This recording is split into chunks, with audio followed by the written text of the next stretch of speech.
ここからさらに10人多いぐらいの人数が来てくれて、大ハッスルしながら遊んでゴミ回収して、声掛けして、すごい楽しかったんですけど、今日も昨日を上回る満足度でこの川で遊びたいと思います。そして今日は昨日はいなかったんですけども、めったにいないとされている、いつも言うんでしたっけ、この川の主と言っても過言ではない大丸さんに行っていただきます。挨拶しております。ちょっと正しいものです。皆さんおはようございます。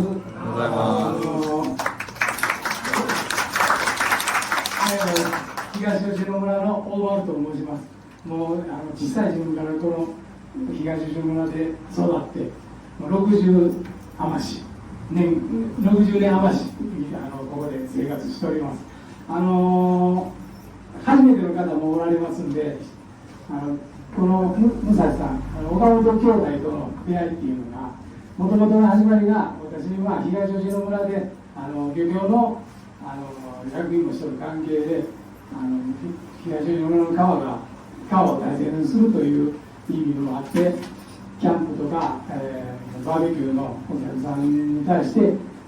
ゴミを持ち帰るようにお願いしたり、ゴミの放置とか、そういう問題がいろいろ出てたときにね、それうち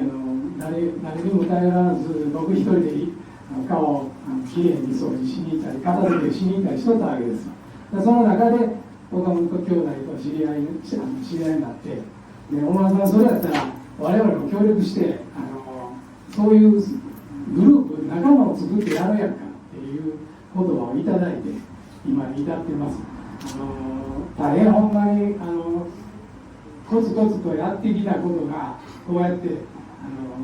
知らない土地、他府県からね、皆さんこうやって来ていただいて、東吉野の川を関係ないって言ったらあれですけど、きれいな川にしてやろうというて、みんながこうやってやってくれるというのが大変感謝と嬉しい気持ちでいっぱいです。東吉野村の人口が1500人を切りました。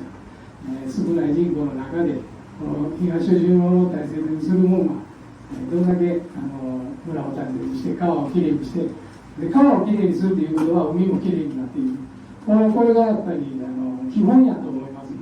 で、山も良くなってくる、でそういうところがこういうプロジェクトっていうのが大切なのかな、そういう感じております。岡本兄弟には感謝しております。いつもこの時期になったら言ってませんけど、怪我のないようにね、最後東吉野の木でよかったよ、掃除してしんどかったよ、汗かいたけど川で泳いだり飛び込んだりしたら面白かったよ、軽トラのポテ乗せてもらったら面白かったよっていうようなね、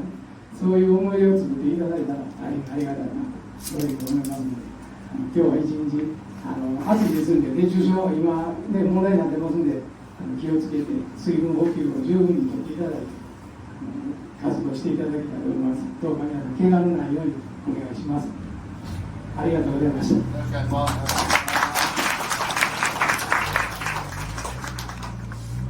では昨日に引き続きまして、岡本敦氏からまず、プロジェクトの説明を皆さんおはようございます。岡本敦です。本題に入る前に今大丸さんが言ったのが分かりました。軽トラのボテっていうボテって分かりますか？分からないでしょ。これ荷台のことです。地元の原住民の言葉いろいろ使われていて分からないですで、僕の、短いお話するのはですね、このラビッシュラビットプロジェクト4年目になるんですね。ところが、このラビッシュラビットプロジェクトっていうのは一体他の人たちに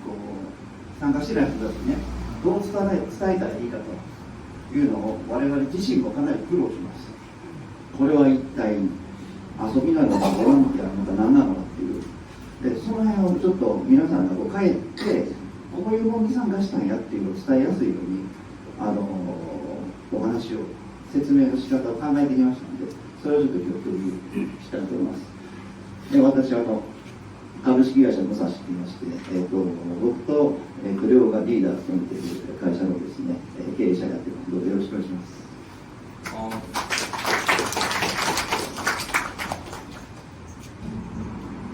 4年目になるプロジェクトですけれども、このラビッシュラビットプロジェクトっていうのはですね、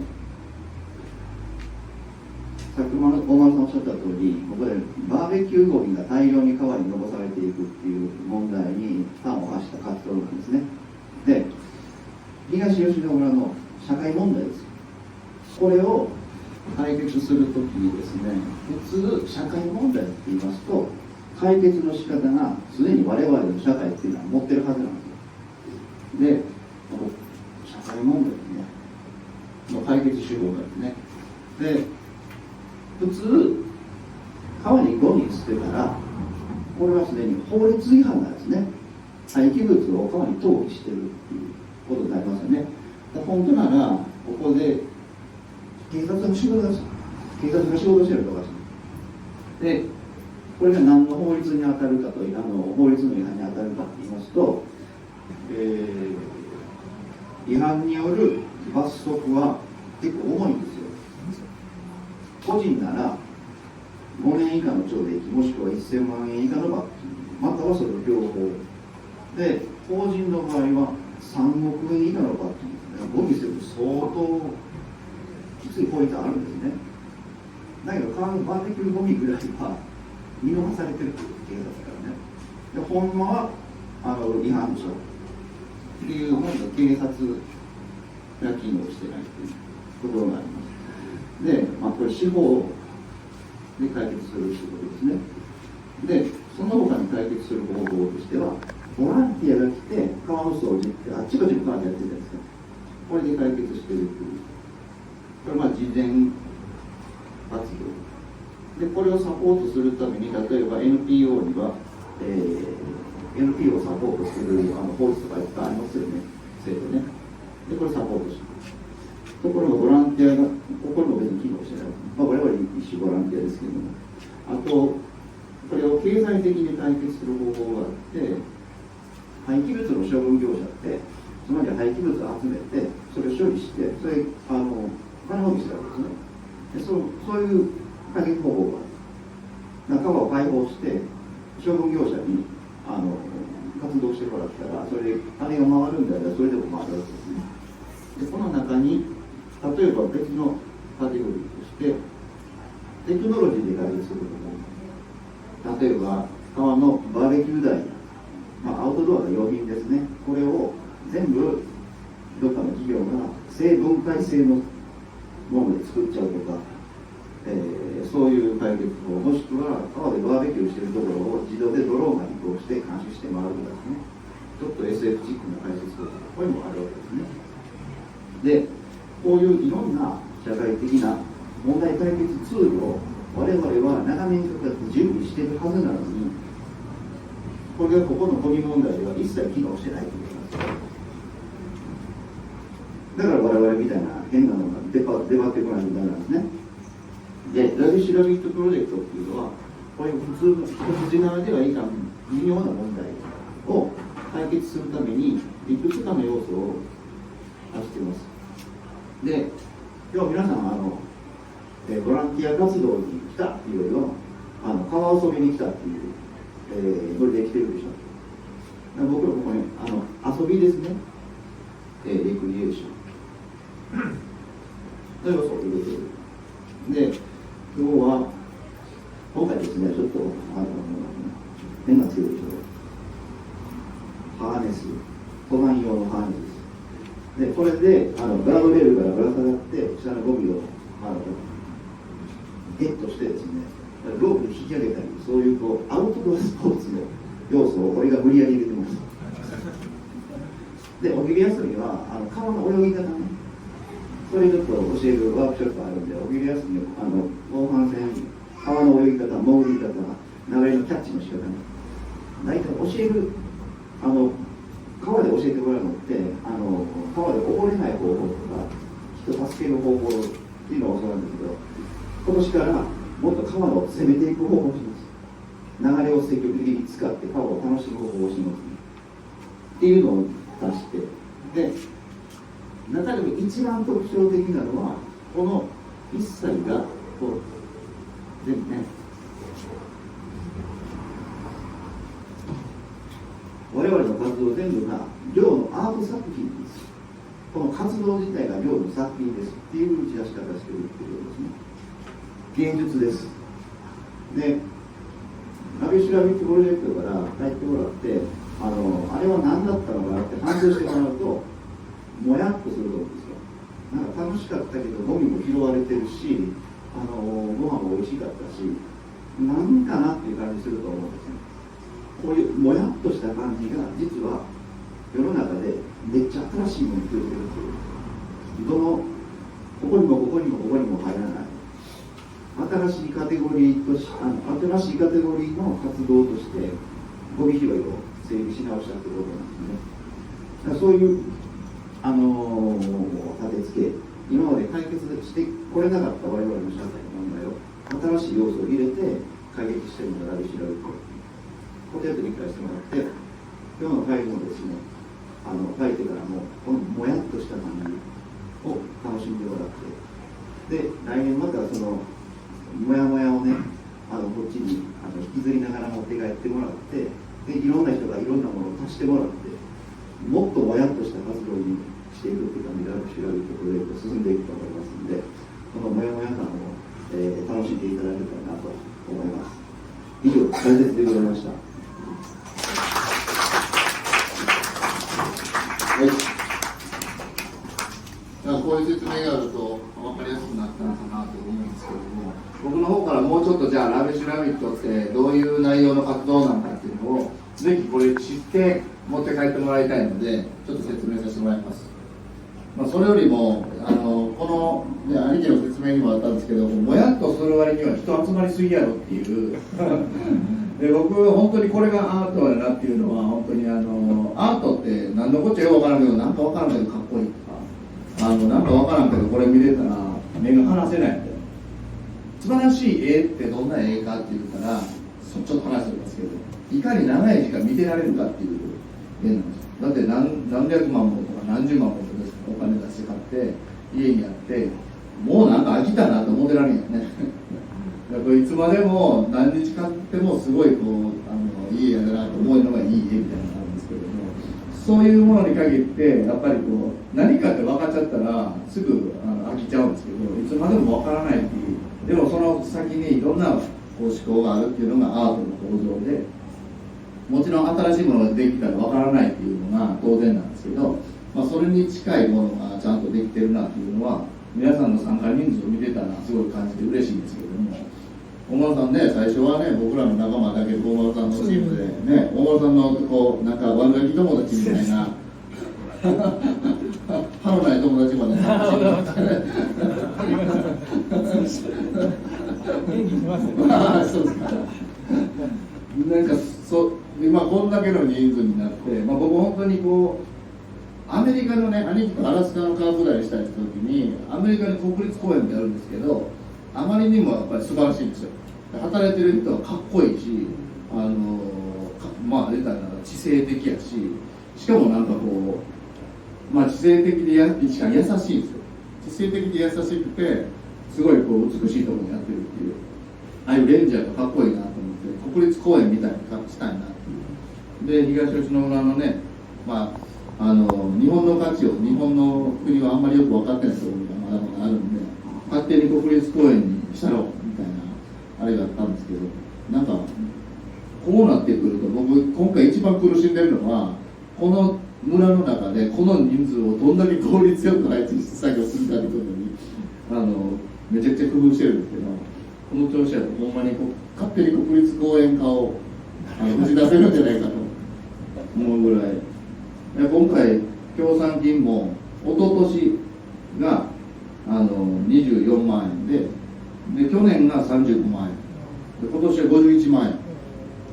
ぐいぐい伸びていってるんで、ほんまに勝手に国立公園ができるんじゃないかと思ってるんで、大村さん頑張ります。頑張りましょうで、こうやって不可能を可能にするっていうのが一番僕がすごい好きなことでもあり、このラビシラビットプロジェクトでやったらほんまにできるんじゃないかっていうのが楽しみの、未来に送れる楽しみなんですけど、子供がいつもこのあゆつきでもこの川のイベントには参加してくるんですけど、例えば僕も子供の頃加古川市で育って、加古川って加古川市なんででっかい川があるんですよ。でも学校の先生にも親にも川には近づくなって言われたんですよ。で確かに加古川に近づきたくなるような要素があんまりないんです。入れるとこないし、どこにでもチェーンが張ってあって入んなって書いてあるし、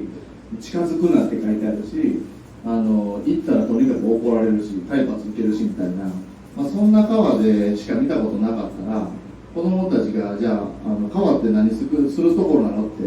大人が聞いた時に、川って近づいたらあかんとこ、危ないとこやろっていうふうに子供が言うと思うんですよ。で実際そうやって大人になってる人が子供たちを育ててるんですけども、この子供たちにとって川って何やって言われた時にどういう答えが返ってくるかは、全て大人の責任やなと思うんですね。その大人の責任としての明るい未来、川ってこんだけ可能性があって自然のサイクルの中にあるんだよっていうことを伝えていけないと、その未来が相当暗くなるんで、僕らの知ってる仲間たち、子供たちにはいかにこの環境が特別で素晴らしいものかっていうのを教えていきたい。それで本当にそういう大事なものを国立公園のように守っていけるような未来に育てるっていう、この不可能にも思えるリアリティがラビッシュラビットの一番の目的です。でそれをどうやってやるかっていう話なんですけど、僕も兄貴もこうやって率先してこういう活動をするんですけど、大体やりたくないことが多くて、ゴミ嫌いになってもほんまにやりたくないんですよ。だって人がポイ捨てしたものをとか、人が誰かに押し付けたものをどう見ても俺らやるタイプじゃないですよねどっちかっていうとそいつら捕まえてボコボコにしまうみたいなだから本当はやりたくないんですけど、この川があまりにも僕らにとって価値が高いんで、もうやらなしゃあない。こんだけ綺麗な川でもう一歩でそうやって日本初の世界で初めての不可能を可能にできるかもしれへんだったらそこまでやったろうやないかっていう、そういう気合でこういう活動をやってるんですけども、本当はやりたくないんですよね嫌ですね。ゴミ拾い、大丸さんだって俺が会った時めちゃくちゃキレながらゴミ拾いしてますもんね大丸さんって怖いんやって、昔悪かったんやなって思いましたもんでやっぱりね、ゴミ捨てられへんようにするのが言っちゃいいんですよ、早い話。ゴミって捨てなければそんなゴミなんて出ないんで、たくさん人が来て大量のゴミを置いていくんで川がめちゃくちゃになって、ほんでしまい目にバーベキューしたらあかんみたいなことになって、近づいたらあかんってなって、何してんの日本人っていうサイクルができてるね。だから結局ゴミを捨てない楽しく遊ぶのサイクルに変えたい。でラビッシュラビットでそれを流行らせないっていう、それが一番の目的です。でどこから手つけるかっていうと、まずこの村に関わるまず村内の人もこれいっぱいバナー貼ってあったりするんですよ。でみんなに服着てもらったり、車にマグネット貼ったりステッカー配ったりしてるのは流行らせたいからなんですよ。村の人になんかこの村の意識高なってきたなと。で村外から遊びに来た人がこの村なんかちょっとゴミマナーに対してうるさそうやなみたいな、そういうオーラと雰囲気を村内外に広めていくっていう。でそれをするときにデザインとかイラストとかアートが役に立ってくるんですけども、このキャラクター、ラビッシュラビットっていうこのウサギのキャラクター、今入り口で絵本を配らせてもらったと思うんですけども、後でしっかり読んでくださいね。僕が石こで作った絵本なんでこのキャラクターがあるとなんでいいかっていうと、よく川にチェーン貼ったりゴミ捨てるなって書いたり、怖いおっちゃんとかおばちゃんが見回ったりするのって、なんかこっちも見ててなんかちょっと嫌な気持ちになるよね。で看板になんかお父ちゃんゴミ捨てはやめてみたいな看板が立ってあったり、なんか魚に空き缶がぶつかってあいたかみたいな看板がボロボロになって立てたりしますよね。ああいうのを立てるの嫌じゃないですか。ああいうの僕の中はね、夢口にそういう看板が立ってて、一番写真が綺麗に撮れるところにそういう看板が立ってるんで、その看板やめましょうよって僕の友達のカメラマンがそれを取り外すようにしたんですけど、そういうどうしようもない看板を立てなくてもいいようにこのキャラクターを流行らすっていう方法をとってるんですよね。でこのキャラクターがすごいいい仕事をするんですけど、キャラクターってアンパンマンとか例えばくまモンとかみんな知ってるでしょ。でもみんなほんまはどういう話かってあんまり分かってないと思うんですよ。でも知らない間にもちろんたくさん知ってる人もいるんですよ。本にもなってるしドキュメンタリーにもなってるし、いっぱいこうすごい有名な人なんで作った人もキャラクターも理由があるんですけど、でも知らない間にみんながお金使ったりグッズを買ったりしてる。そうすることによって知らない間に協力してる状態になってるんですよね。こういうことがラビッシュラビットでもできれば、僕はこのキャラクターを作って流行らすことには一切お金はもらわないです。この仕組みを提供して日本全国の同じようなことが困ってる自然環境があるんで、そういうところで使ってもらえればお金も集まるし、キャラクターとしての使い道もたくさんありますし、みんなで統一感も出れるし、よくわかんないダサい看板を自然の中にどんどん立てたりしなくて済むっていう、そういう仕組みをもとにこのラビッシュラビットのキャラクターを作りました。でまずそれを証明せなあかんということで、今こうやってここで来て自分たちが大嫌いだと大嫌いな人のゴミを拾うっていう活動をしながらも、いかにそれが本気でやるかということを証明する。それをするときに皆さんに、はい、参加するときにお金払ってもらったと思うんですけど、なんでボランティアのお金払わなあかんねんみたいな感じしますよね。でこれはやっぱりどうしてもこういう服を揃えたかったんです。なぜならこういう服を着て揃えることによってああいう写真写りが作れるんですよね。あそこでこうゴミ捨てないでっていう、お父ちゃんやめてあげてみたいな、自然が泣いてますみたいなポスター作っても、よく またこんなポスターあるよねみたいな、役所がこんなポスター貼れって言われたから貼ってますみたいな感じになるんですけど、ああやってみんなにこう服を揃えてもらったり活動するときにかっこよく面白くやってもらうと、すごいこうその後に参加してもええかなっていう気持ちが高まる。そういう気持ちとか効果を狙ってこのラビダビのキャラクターを使った T シャツを皆さんに着てもらってます。で、今回で総勢105人とか人が参加してこの村をこの T シャツ着てうろうろしてるんですけども、始まる前から終わるまでもずっと着てる生活してくれてるんで、このキャラクターの認知度が有名になって、それが消費されるほどこの町の意識が高いっていうことが広まっていくっていう、そういう仕掛けになっているのがラビッシュラビットです。なんかこういうことってやっぱりダサくやるとどこまでもダサくなってどこまでもやりたくない感じになるんですけど、僕らはこの心からこの川が好きやっていう部分があるんで、どんな作業してても辛くないんですよね。綺麗な川横目に運転してるのも物運んでるのもゴミ運んでるのも嫌じゃないし、面倒くさいけど草買って道作って下まで降りれるとこを作るみたいな、なぜならその下に行きたい先があるからその作業が嫌じゃない。もう全てはそういう川がきれいに保たれてるっていうことに対してやる作業なんで、僕らは遊びに帰れるっていう、そういう錬金術、そういう世の中を新しく不可能を可能にする象徴としてラビッシュラビットでこのキャラクターに仕事をしてもらうっていう、そういう仕組みです。ちょっと言い忘れたんですけど、川って水が止まってるから汚いんですよね、実は。だから皆さんの地元にも川あると思うんですけど、もう川が実は川じゃないんですよね。なんか人間の都合で開けたり閉めたりいる時だけ出してすごい時だけ閉めてみたいなことができる、ほぼ水道に近いような水の使い方をされている川で、だから水が止まっちゃうんですよね。でこの川でも水がゆっくり流れてるとことどんどん流れてるとこやったら温度が違う。それは水で体験してほしいんですけど、水って止まってるとどんどん腐っていきます。だからとにかく流れて動き続ければめっちゃきれいですよ。でこの川は奇跡的にダムが上流にない。だから山から染み出た水がそのままこの川の高見川通って吉野川まで行って美まで行くっていう。なんでいろんな物事はやっぱり日本のすごいいいところは、本当はこういうね説明されたこういう管理社会でどんどん管理してなんとかしようっていう、なんとかできる、なんとかしようっていうよりは、